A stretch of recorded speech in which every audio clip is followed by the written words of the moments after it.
Hello everyone, welcome back. Federal bank ने PO का recruitment notification release कर दिया है अपनी ऑफिशियल वेबसाइट पर।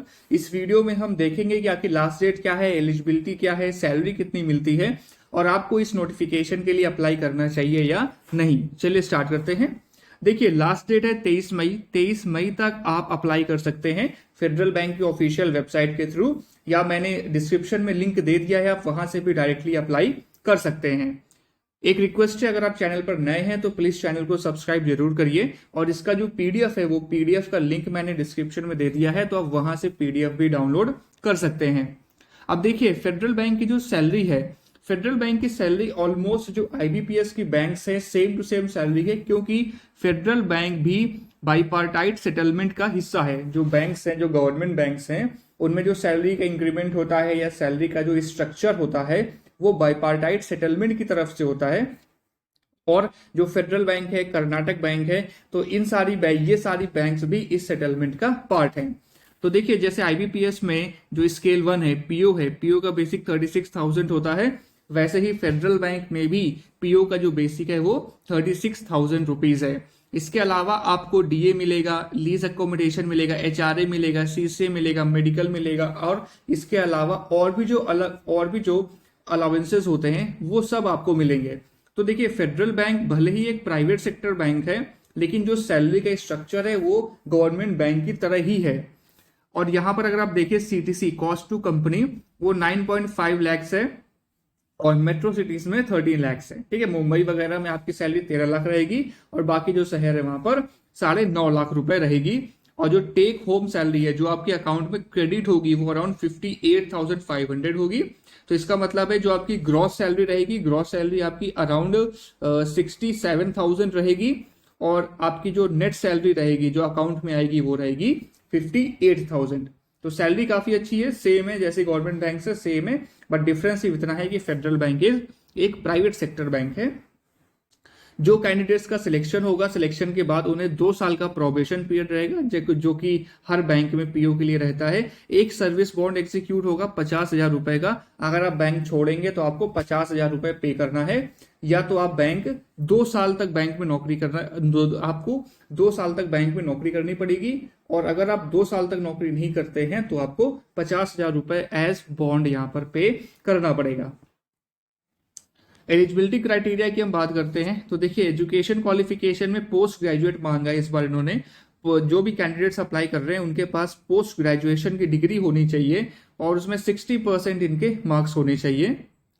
और even class 10th, class 12th, graduation और पोस्ट ग्रेजुएशन सब में आपके 60% होने चाहिए। ऐसा नहीं कि पोस्ट ग्रेजुएशन में 60% है और क्लास 10th में आपके 58% है, तो ऐसे काम नहीं चलेगा। 60% होने चाहिए हर एक आपके एग्जाम में, हर एक क्लास में।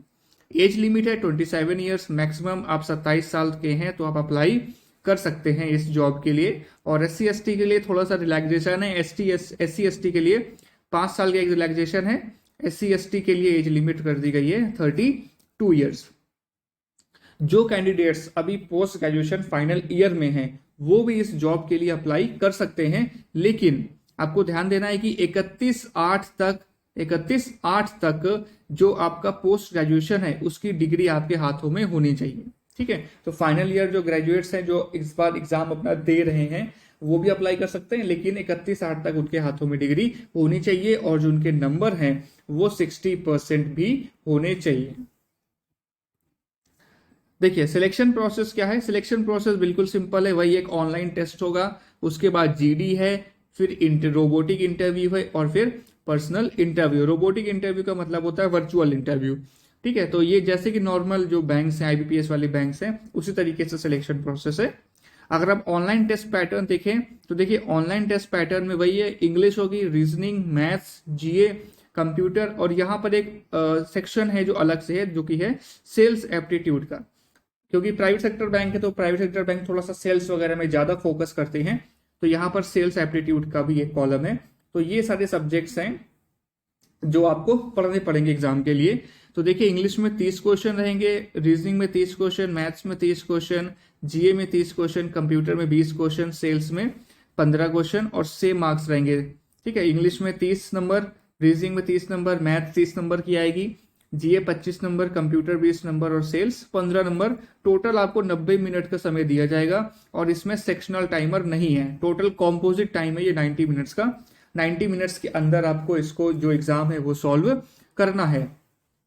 और आपको ये भी ध्यान देना है कि यहाँ पे देखिए निगेटिव मार्किंग रहेगी 0.25 की, ठीक है। और जो एग्जाम है, एग्जाम आपका कब होगा, एग्जाम है 5 जून को। और ऑनलाइन असेसमेंट के बाद में एक साइकोमेट्रिक क्वेश्चन होगा, एक साइकोमेट्रिक आपका एग्जाम होगा 15 मिनट्स के लिए। तो जब आप ऑनलाइन एग्जाम ये दे लेंगे उसके बाद 15 मिनट्स के लिए आपका एक साइकोमेट्रिक एग्जाम होगा और उसके बाद आपका जीडी होगा, फिर आपका इंटरव्यू होगा और फिर आपको फाइनल ऑफर लेटर दिया जाएगा।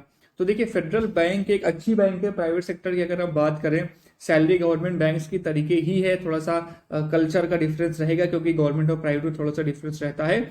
लेकिन जब तक आपके पास जॉब नहीं है तब तक आपको कोई ना कोई जॉब तो चाहिए, तो बेटर है कि आप इस पोस्ट के लिए अप्लाई करें और उसके बाद आप IBPS या SBI एग्जाम्स की तैयारी करते रहें और वो एग्जाम्स आप क्वालिफाई करें।